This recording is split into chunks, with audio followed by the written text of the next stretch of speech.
হয় কি না হয়।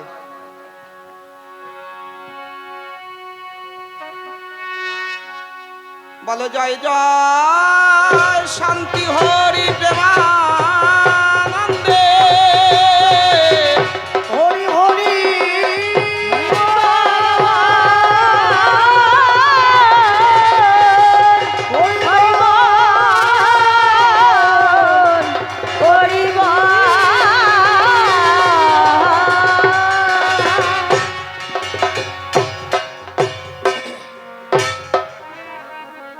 তোমার কাছে যখন থাকি হৃদয় ভরে তোমায় ডাকি, তখন আমি কত সুন্দর তোমার কাছে যখন থাকি হৃদয় ভরে তোমায় ডাকি, তখন আমি কত সুন্দর তখন কি সুখে মোর সময় কাটে, কি সুখে মোর সময় কাটে, কেউ জানে না তুমি বই। তখন আমি কত সুন্দর হই, তোমার কাছে যখন থাকি হৃদয় ভরে তোমায় ডাকি, তখন আমি কত সুন্দর হই। ও বান্ধব রে, এই বিশ্বভুবন আমি হেরি মধুমা,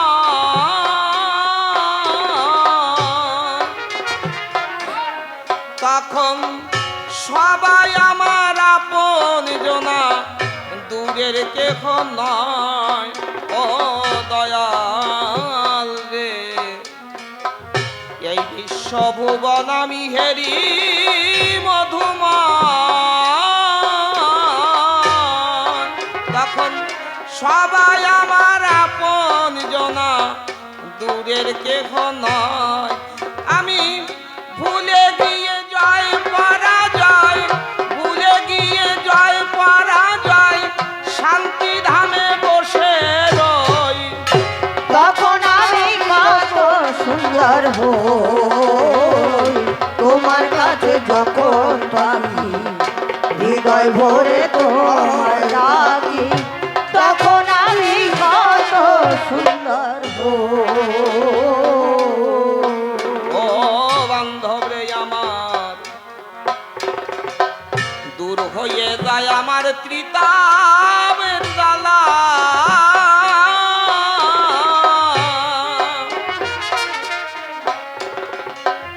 ফুল হয়ে মোর ভরে ওঠে বাসনার ডালা। আয় রে, দূর হয়ে যায় ত্রিতাপের জ্বালা,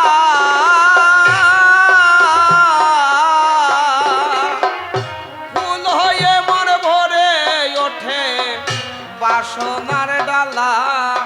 আমি বন্ধ ঘরে খুলে তালা, বন্ধ ঘরের খুলে তালা, তোমার পূজার প্রসাদ লই। তখন আমি কত সুন্দর হই, তোমার কাছে যখন থাকি হৃদয় ভরে তোমায় ডাকি, তখন আমি কত সুন্দর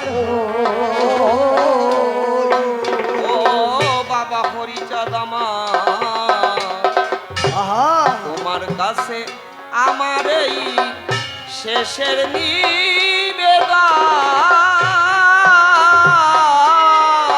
যেন তোমার নামে ঝরে আমার এ দুটি নয়ন। ও তোমার কাছে আমার এই শেষের নিবেদন,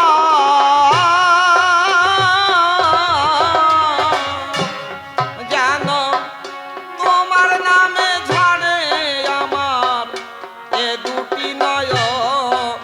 আর কেঁদে বলে মনোরঞ্জন, কেঁদে বলে মনোরঞ্জন, তোমার মতো বান্ধব কই।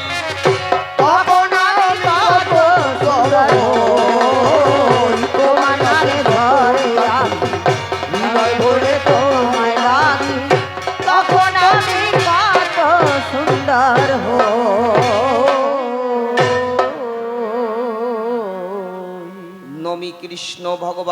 নিখিল বিশ্বের প্রাণ করুণা নিদান তুমি মঙ্গলালয়।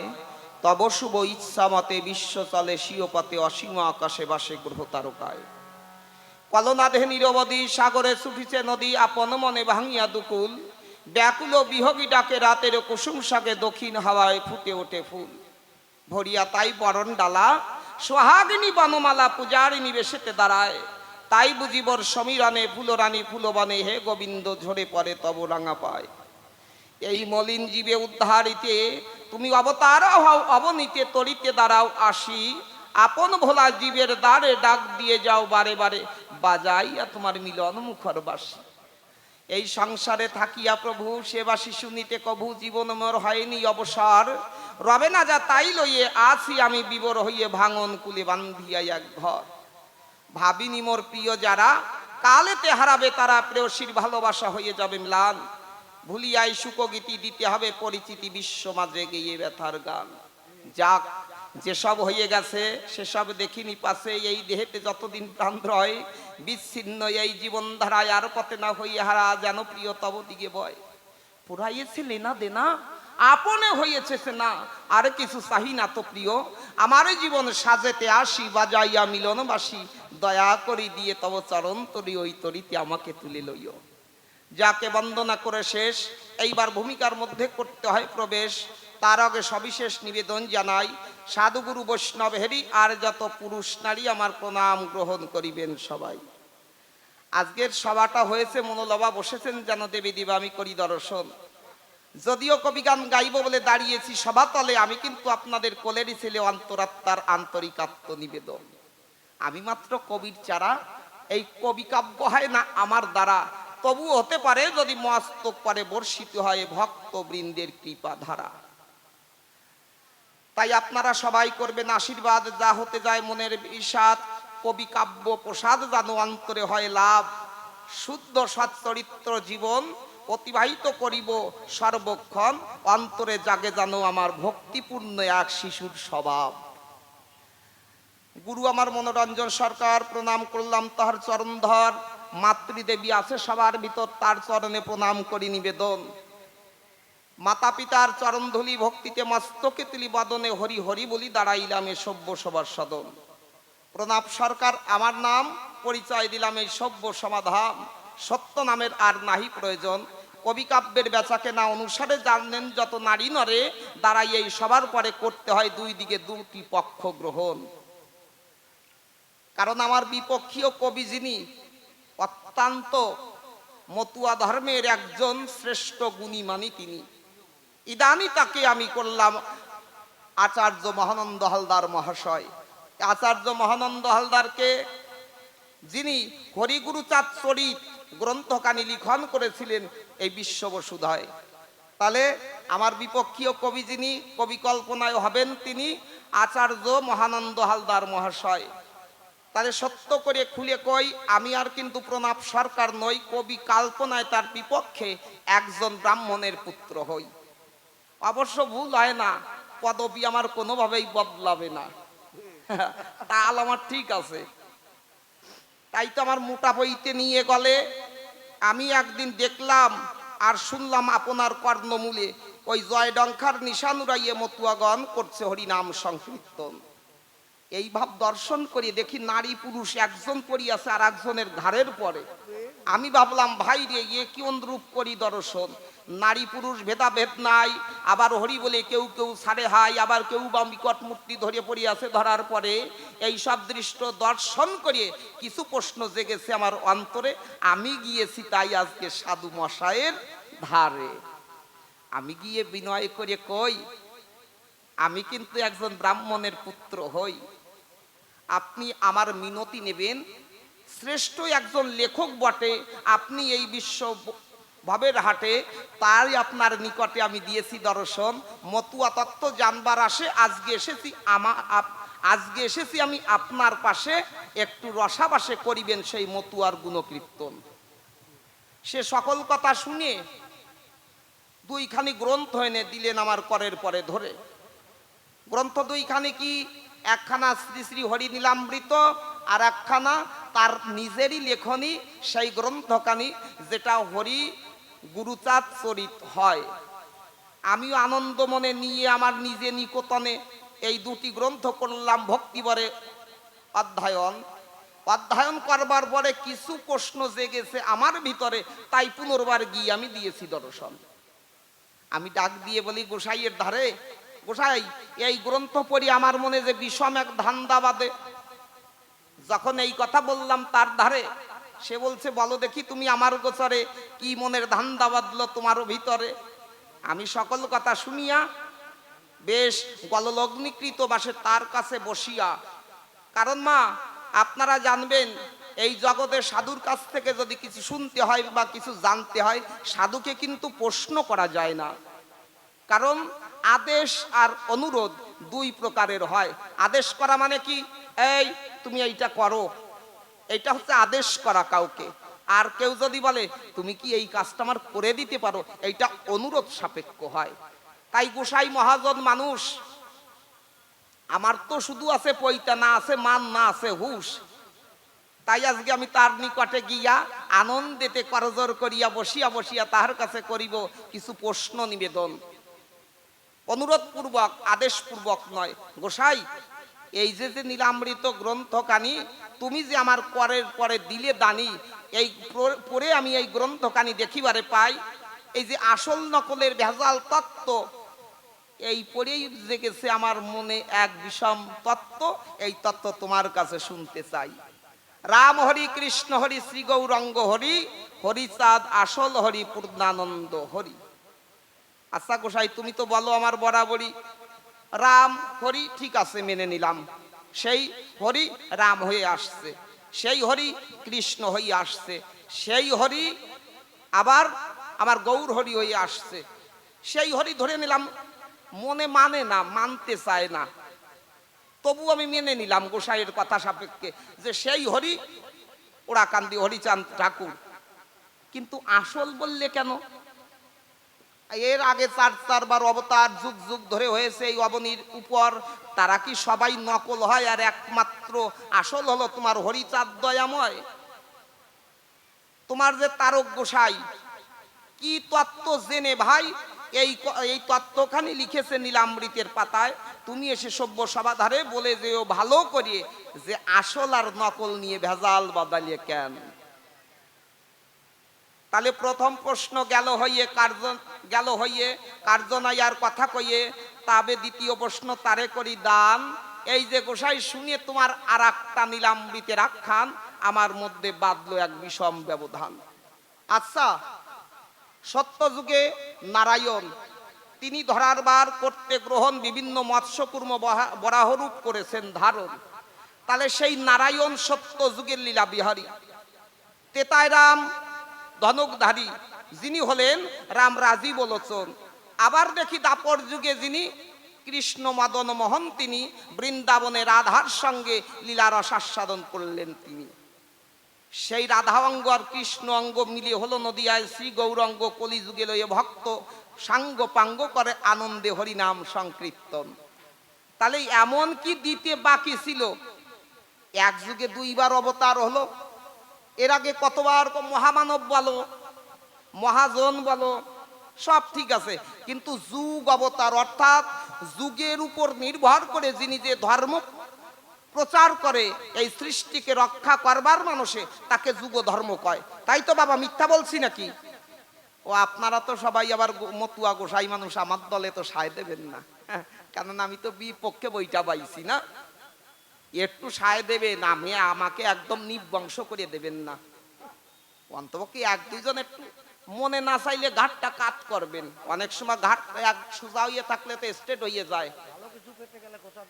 হ্যাঁ, ভালো কিছু খেতে হলে একদম দেখবেন খাসির মাংস খাবেন, ভালো দই কাতলা খাবেন, তার আগে একটু মুগের ডাল নালে শুক্তো খেতে হয়।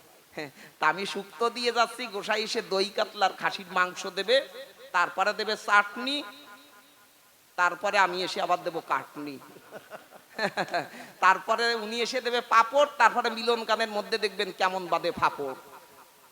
তাহলে অন্তরে করুন ধারণা, এই যে চারি যুগে চারজন অবতার, সত্য, ত্রেতা, দাপর, কলি, চার যুগ ধরে যদি কথা বলি, চারি যুগে আছে চারজন অবতার।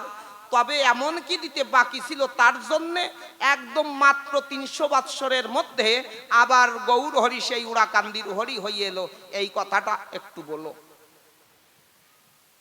আর একটা কথা কি তোমার কাছে বলে রাখি, সে কথাটি কি, আচ্ছা, সকলই হরণ করে তারে বলি হরি, রাম হরি, কৃষ্ণ হরি, শ্রী গৌরাঙ্গ হরি। মঙ্গলাচরণের মধ্যে এই কথাটা আছে না? আছে কি? তাহলে সকলই হরণ করে, সকল মানে বুঝিয়ে নিলাম যে সবকিছু হরণ করে, তো ওইখানে আবার ইকার যুক্ত করলে কেন? এইখানে আমার মনে বাঁধলো আরো বড় এক ব্যবধান। সকলই হরণ করে তারে বলি হরি, রাম হরি, কৃষ্ণ হরি, শ্রী গৌরাঙ্গ হরি। তা সকলই এমন কি হরণ করলো যে সকলে কাজ দেয় না, এবার ইকার যুক্ত করলে সকলই হরণ করে তারে বলি হরি। তাহলে একসঙ্গে তার বরাবরই দুটো প্রশ্ন কিন্তু করি। তাহলে আগে একটা কি হলো, আসল আর নকল কেন? দ্বিতীয় প্রশ্ন, চারি যুগে চারবার অবতার হলো, তারপরে 300 বছরের মধ্যে গৌরাঙ্গ মহাপ্রভুর অন্তর্ধান হবার পরে এমন কি বাকি ছিল আবার তিনি এসে অবনীর ভিতরে এক নাম ধর্ম করলো প্রচার। তুমি এসে এই প্রশ্নের করে দেও সমাধান, এই সভ্য সবার ধার। আচ্ছা, 3টে দেয়া ভালো না নাকি? 3টে দিয়ে যাবো না আর একটা দেব? হ্যাঁ, শত্রুরেও 3টে দেয় না, আর একটা দিয়ে যাই না।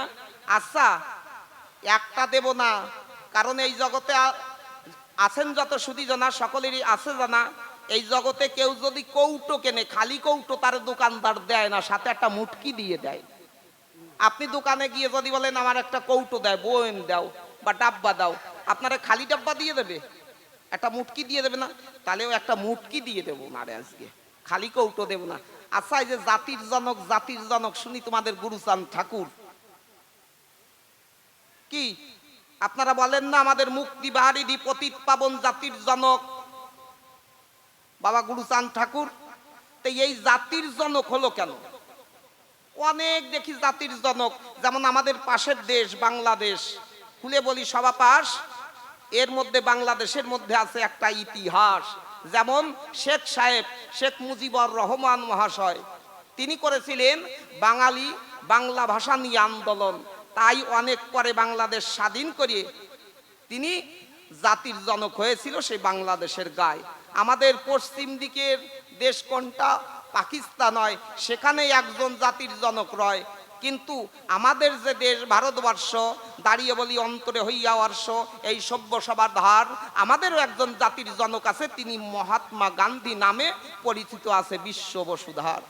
তাহলে সব জায়গা জাতির জনক আছে। তাহলে তোমার এই যে বাবা গুরুচাঁদ ঠাকুর, ইনি কি আলাদা কোনো কান্ট্রি তৈরি করে দেছে যে তার জন্য তুমি তার জাতির জনক, জাতির জনক দেখলাম তোমার ভিতরে গ্রন্থের ভিতরে জাতির জনক অমুক তমুক? এমন কোন দেশ তৈরি করেছে বা এমন কোন পরিস্থিতি তৈরি করেছে তার জন্যে তোমরা জাতির জনক বলো?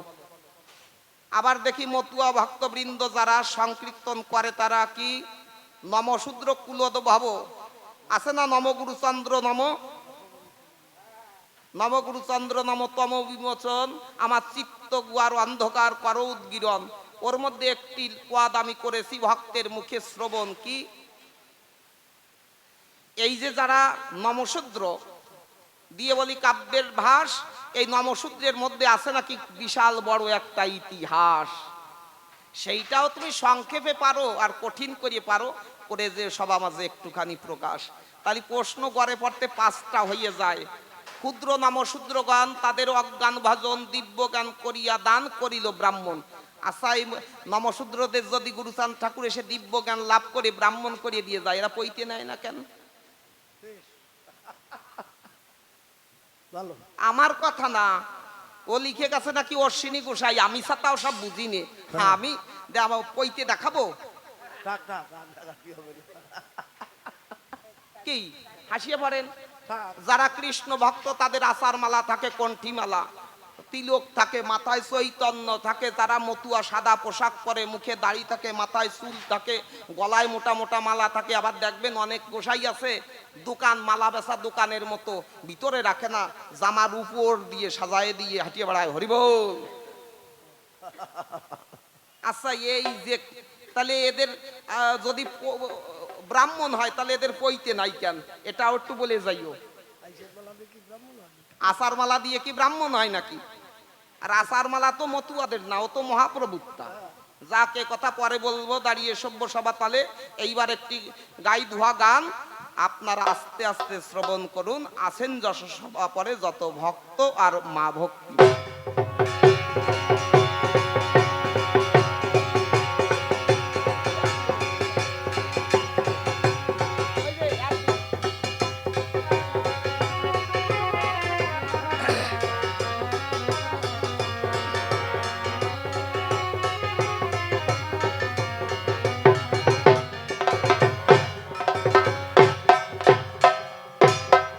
আমরা যেই যা ধর্ম করি না কেন আর যেই যা দল করি না কেন, একদিন কিন্তু সবার চলে যেতে হবে এই জগৎ সংসার থেকে।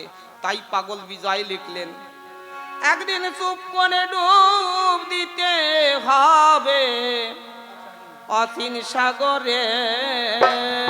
একদিন চুপ করে ডুব দিতে হবে অসীম সাগরে। একদিন চুপ করে ডুব দিতে হবে অসীম সাগরে। সে যে বড় কঠিন ঠিকানাহীন, বড় কঠিন ঠিকানাহীন অজানা লোকান্তরে। চুপ করে ডুব দিতে হবে অসীম সাগরে। একদিন চুপ করে ডুব দিতে হবে অসীম সাগরে।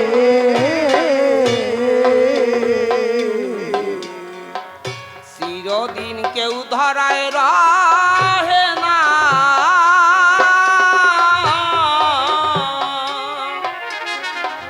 যে যায় সে ফিরে এসে আর সংবাদ কহে না। ও রে চিরদিন কেউ এই ধরায় রহে না,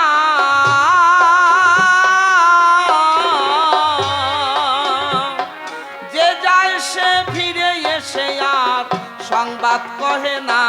তথায় কারো বুঝা কেউ বহে না, কারো বুঝা কেউ বহে না, স্বীয় কর্ম যায় করে। চুপ করে ডুব দিতে হবে অসীম সাগরে। একদিন চুপ করে ডুব দিতে হবে অসীম সাগরে।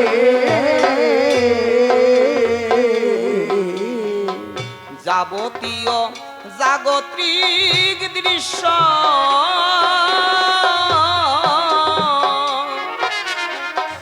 কবির ভাষায় বলা চলে ইহা গভীর রহস্য।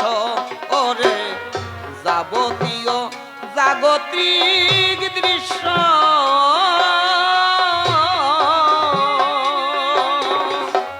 কবির ভাষায় বলা চলে ইহা গভীর রহস্য। আর এর মীমাংসায় কত মনুষ্য, ইহার মীমাংসায় কত মনুষ্য চলিছে মতান্তরে। চুপ করে ডুব দিতে হবে অসীম সাগরে। একদিন চুপ করে ডুব দিতে হবে অসীম সাগরে।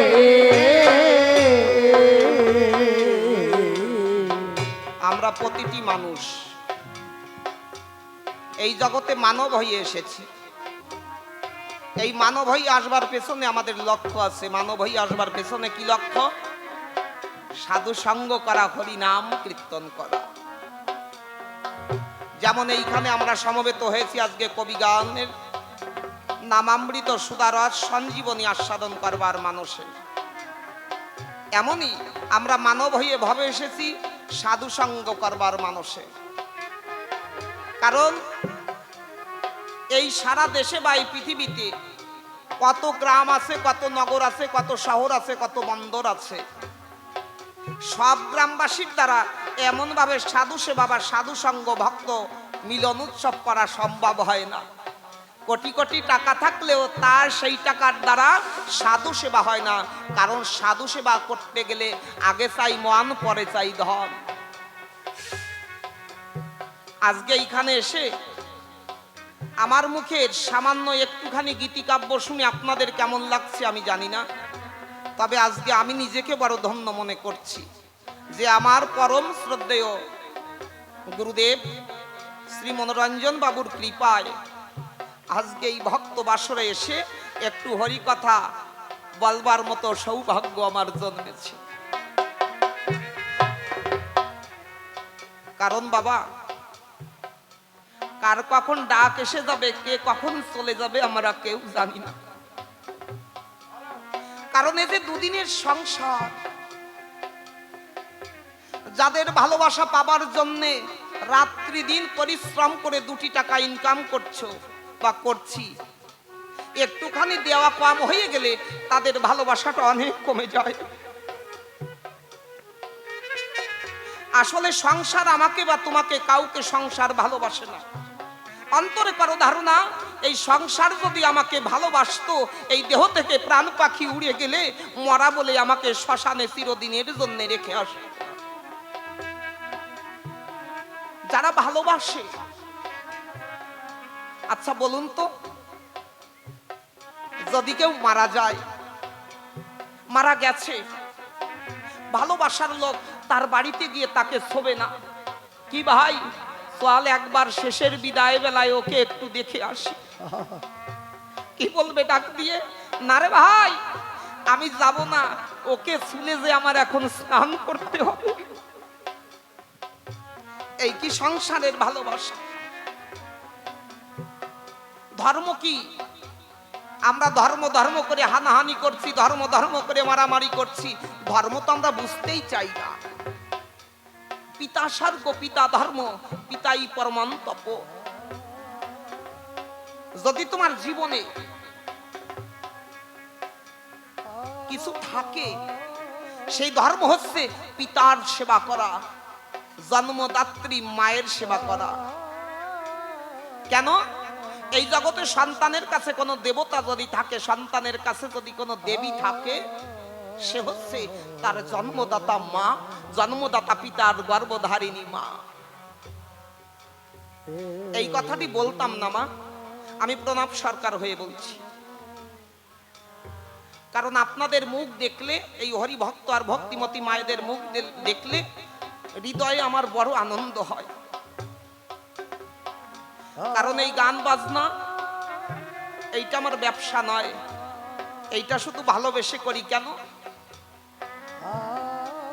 আর জীবনে কোনোদিন সুযোগ পাই না, না পাই জানি না, কারণ আমি তো নিজে বলতে পারি না আজকের রাতটা আমার জীবনে ফুরিয়ে গিয়ে কাল প্রভাতে সূর্য আমি দেখবো কিনা।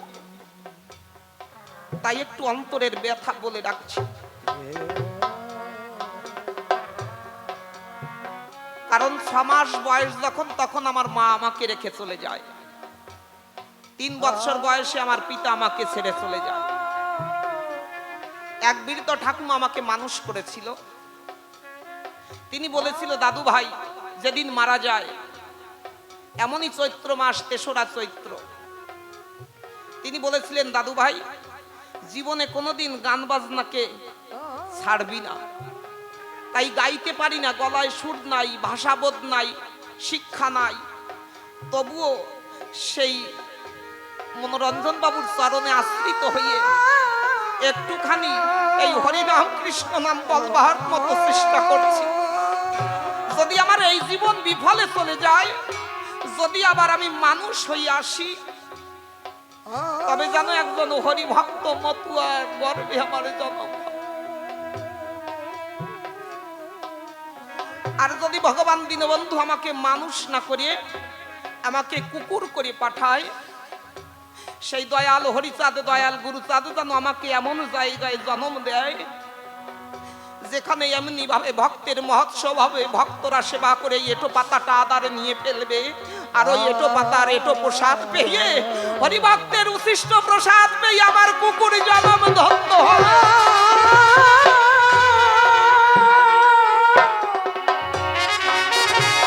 হরিবা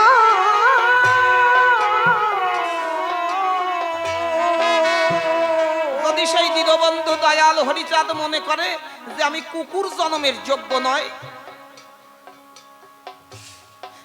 আমাকে 20টার মধ্যে কৃমি করে জন্ম দেবে,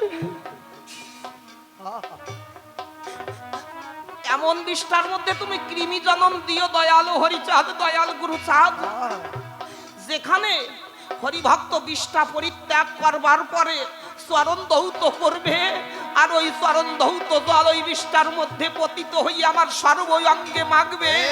ওই চরণ ধৌত জলের মধ্যে হরিভক্তের যে চরণ ধুলি থাকবে, সেই চরণ ধুলি পেয়ে আমার সেই 20টার কৃত জন্ম ধন্য হবে। হরিবা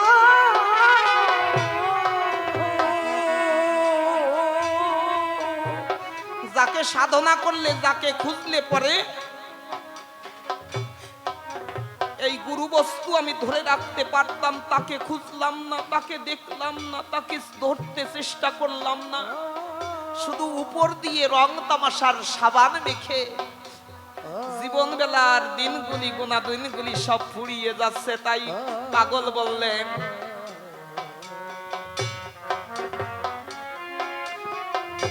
পাগল বললেন কি, এই মানব দেহ পাই আমার তো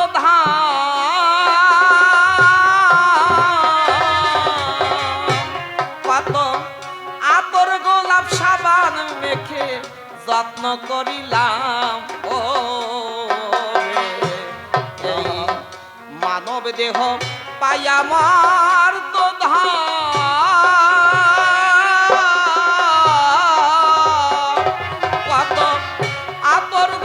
সাবান মেখে যত্ন করিলাম, এই জড় দেহে শেষ পরিণাম, জড় দেহে শেষ পরিণাম শ্মশান কিংবা কবরে। চুপ করে ডুবিতে হবে অকুল সাগরে, একদিন চুপ করে ডুবিতে হবে অকুল সাগরে।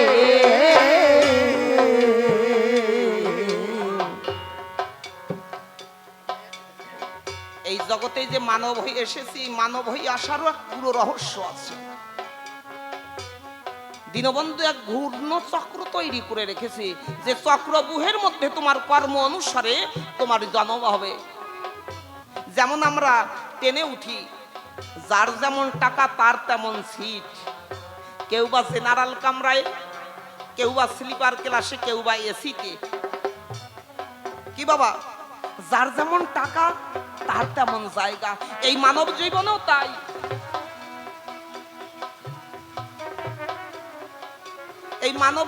এই মানব জীবনে যার যেমন ভক্তি, পরজন্মে তার এই রূপ জায়গা মিলবে।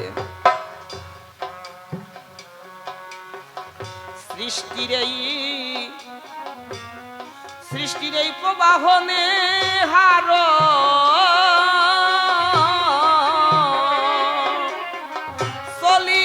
চলিতেছে, চলিবে আরো পারো, ইহার মাঝে যে যা পারো, ইহার মাঝে যে যা পারো সততা রক্ষা করে। চুপ করে ডুবিতে হবে অসীম সাগরে, একদিন চুপ করে ডুবিতে হবে অকুল সাগরে।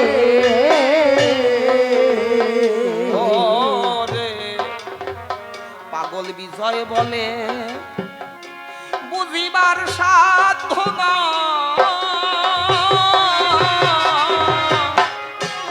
আমি বাধ্যকূপের মধ্যে থেকে সাগর মাপতে চাই। পাগল বিজয় বলে, পাগল বিজয় বলে আমার বুঝিবার সাধ্য নাই।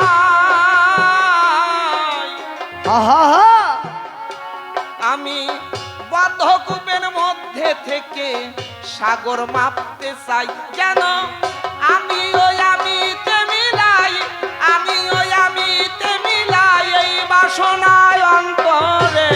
চুপ করে ডুবিতে হবে অকুল সাগরে, একদিন চুপ করে ডুবিতে হবে অকুল সাগরে এইখানেতে সাঙ্গ করলাম পাগল বিজয়েরই গান, আর কল্পনার মধ্যে আমি করিব প্রস্থান। বিপক্ষেতে আছে আজি সরকার মহাশয়, আচার্য করলাম তারে কবির কল্পনায়। আর প্রণব সরকার আমি হইয়া ব্রাহ্মণেরই ছেলে, মতুয়া তত জানবো বলে গেলাম তাহারই স্থলে। নামটি আমার তপন মিশ্র বলি সবাধার, তার গোচরে প্রশ্ন শুনতে আখিঞ্চন আমার। তাই তো আমি তাহার কাছে করি নিবেদন, আসল আর নকল কথা লিখলে কি কারণ। ওই দেখো শ্রেষ্ঠ কবি তারক বাটে হয়, আসল নকল কি করে লিখলো নীলামৃতের পাতায়। সকলই হরণ করে তার বলি হরি, রাম হরি কৃষ্ণ হরি শ্রী গৌরাঙ্গ হরি।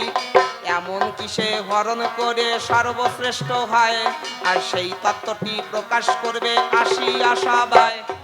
আবার কি করে জাতির জনক গুরু চাঁদ হলো, সেই কথাটি তোমার কাছে নিবেদন রহিল। তবে গোসাই তোমায় আমি আগে বলে রাখি, বলতে আমার কিছু প্রশ্ন যদি রয় যে বাকি। আর একটা কথা আজই আমি তোমারে জানাই, চারিদিকে তিন কোনা পতাকা দেখতে পাই। এই যে দেখো জয় পতাকা নামে বটে হলো, নিশান নামে যে তত্ত্ব বাজারে প্রকাশিল। এই যে নিশানের তত্ত্ব কোন কারণে হয়, আর তিন কোনা পতাকা কেন দেখিবার ধরায়। আর চতুর্দিকে যত পতাকা দেখিবারে পাই, আর তিন কোনা পতাকা জগতেতে নাই। আরে চতুর্কোনা পতাকা দেখি করি দর্শন, আর এই ধর্মের চার কোনা পতাকা কি কারণ। আজি সেই তত্ত্ব তুমি এসে বলবে সবাধারে, জাতির জনগুরু তার হলো কি প্রকারে। তাই তো আমি মনে মনে করি যে ধারণা, আর তবে বেশি কথা বলিতে যাব না, বেশি বললে মনে তিনি হবে অখুশি। আমি কেন একা একা বলিবারে বেশি, তাই তো আমি এইখানেতে বলিবারে চাই। যে কয়েকখানি প্রশ্ন আমি করলাম তাহার ঠাই, এক এক করে ধরে ধরে প্রশ্ন করে দান, তার কাছে যে আমি চারি খান। এইখানেতে আমার ভাব দিলাম সাঙ্গ করি, যার যার ইষ্ট প্রেমানন্দে বাদন ভরে সবাই বলুন হরি হরি বল, হরি বল, হরি বল। তবে শোনো গোসাই, আমি কিন্তু ব্রাহ্মণের ছেলে, ওই পাজি পুঁতি না ঘেটে কিন্তু তোমার কাছে আসি নাই। কি নবলক্ষ গ্রন্থ, 18 পুরাণ, 14 শাস্ত্র সব পঠন পাঠন করেছি সমস্ত, তারপরে তোমার কাছে কাঁচা দিয়ে আসছি। ভাবিয়ে না আমি বৈরাগী মানুষ, তলা ফাঁকা, এ ভাবিয়ে না কিন্তু। আর নামতি নামতি বেশি নিচেই নামিয়ে যাবা না, একটা সেমিকল দাড়ি কমা ফুলে স্টপ দিয়ে নামবা। পট করিয়ে কয়ে যাবা, কথা বলবা পট করিয়ে আসিয়া সভা পড়ে, এরম কিন্তু বলিয়ে না গোসাই। এখন মনে পড়িয়ে গেছে বলিয়ে যাই, তারপর যে জায়গা যায় ঠাকে যাওয়ায় অজ্ঞে। কি গোসাইরি ছাড়া ছাড়ি নাই, পকেটে আজকে শাস্ত্র মার্কা ঘুটিয়ে চাই নিয়ে আসছি। কুচিয়ে মাছ ধরার নিয়ম জানেন তোমা, ও যতবার ধরবেন করে চলে যাবে, কিন্তু ওই ঘুটের ছাই যদি একবার ওই কুচিয়ে মাছের গায়ে দেওয়া হয়, আর কিন্তু কুচিয়ে মাছের নাড়ার শক্তি নাই। গোসাইরি আজকে যুক্তি মার্কা শাস্ত্র কোম্পানির ঘুটের ছাই পকেটে নিয়ে আসছি, হাতে লাগাইয়ে গোসাই ল্যাসটা নিয়ে ধরবো, যাবা কোন তালে। কথা হচ্ছে, এক ছেলে খুব দুরন্ত, মানে ছাত্র, এক স্কুলের ছাত্র, উনি মাস্টার মানুষ তো, ওই রকম 2-4 ডে ওনার কপালেও জুটিছে। কি মহানন্দ হালদার মাস্টারি করে নাই জেঠু, আর ওনার সঙ্গে এমনি পারবো না। এমনিতে কি বলে অ্যাডভোকেট নাকি ল পাস করেছে, তারপরে আবার রাজনীতি করেছে। ওনার লেকচারের দ্বারে আমার লেকচার টেকবে না আমি জানি, কিন্তু আপনারা যে এখন ঘাড় এইরকম কাট করিয়ে দিলেন ডেকিস শালার মতো, ওই ঘাড় যেন এই দিক থাকে ফিরে আসার পর পর্যন্ত, ওই গোসাই আসলি যেন এদিক ওদিক হয় না। যাই হোক, স্কুলে এক ছাত্র গেছে শুক্রবার, সেদিন শুক্রবারের দিন ছাত্র স্কুলে গেছে। স্কুলে যাবার সঙ্গে সঙ্গে মাস্টার ডাক দিয়ে বলছে সেই ছাত্র ধারে, ছাত্রর নাম কি ফটিক, বলছে ফটিক চান বাবা, বলছে স্যার। মানে শয়তান মানুষের একটা বিনয়ী ভাব থাকে। ওই ফটিক কিন্তু ওই রকম কাছে স্যার বলছে, শোন ফটিক, কালকে বিডিও সাহেব আসবে এই স্কুল দেখাশোনা করতে, তুই কোনোভাবে কালকে স্কুলে আসবি না। বলছে কেন? বলছে শোন, তুই হচ্ছিস লাস্ট বেঞ্চের ফার্স্ট বয়, তোরে নিয়েই আমার যত ভাই, তুই স্কুলে আসবি না। কিন্তু মা শয়তানদের দেখবেন ও নৌকোয় উঠে বলবে, এই নৌকোয় নাড়া দিস না, নৌকোয় নাড়া দিলে কিন্তু নৌকো তলা আসবে, ও কিন্তু বেশি করে নৌকো নাড়া দেবে। কিন্তু ওই শয়তান ফটিক মাস্টার যাওয়ার আগে পাঁচিল টোপকে জালনা দিয়ে গলিয়ে লাস্টে গিয়ে বেঞ্চের নিচে টান টান, বেঞ্চের পায়ার একটা পা রাখা পাদানি থাকে না, ওই পাদানির উপর টান টান ধরা সাপের মতো শুয়ে রয়েছে। এইবার আসছে বিডিও সাহেব, এসে সব কথা বলছে। ছাত্রদের যে ফার্স্ট বয় তাকে ডাক দিয়ে জিজ্ঞাসা করছে কথা, বলছে বলো তো এই ভারতভূমে এমন কোন জিনিস একই বস্তু কিন্তু বিভিন্ন নাম, বলো তো। বা এই দেশে বলো, দেশের বাইরেও আছে, কেউ আর বলতে পারে না জিনিসটা। বিডিও সাহেব জানে যে ওইটা হচ্ছে নদী। নদী কি একই নদী, বিভিন্ন নাম হয় না? একই জল, তার বিভিন্ন নাম। এখন কেউ না বলতে পারাতে হেড স্যারের মাথা একদম নত হয়ে গেছে। এর মধ্যে ওই ফটিক চান উঠে বলছে, আমি পারি স্যার। আচ্ছা এই ফটিক, তোর এই স্কুলে আসতে বারণ করছি, তুই স্কুলে আসলি কেন? বলছে স্যার আমি জবাব দিতে পারলে তো হইছে। বলছে বল তো কি? কয় স্যার বলবো নির্ভয়ে। বলছে বল। কয় ওইটা মাথার চুল। এখন বিডিও সাহেব মনে মনে করে ধারণা, আমি ভাবলাম এক ও আর এক বলিয়ে যায়, কি রে বাবা, এই চুল কি করি হয়? কেন হবে না স্যার? মাথার উপরে থাকলে চুল, একটু নামলে পরে ভুরু, আর একটু নামলে গোপ, আর একটু নামলে দাড়ি, আর একটু নামলে লোম। তারপরে ওই বিডিও সাহেব আর নামিস নে ফটিক, এই জায়গা সারান দে। তা গোসাই নামতি নামতি যেন একদম নামিয়ে যাইয়ে না, তোমার সাবধান করিয়ে গেলাম, সাবধান। তাই তো অন্তরেতে এইবার আমি দিয়ে গেলাম সাই, এই জন্য গোসাই যেন আসিবে সবাই। এইদিকে তে রতন দা বসা বটে রয়, প্রণাম করিলাম যুগল রাঙা পায়, যুগল লিপে সবা মাঝে আসে দর্শন, এইবারেতে তার কথা করিবেন সোবান। এইখানেতে আমার পালা সাঙ্গ হয়ে গেল, বাদন ভরে যার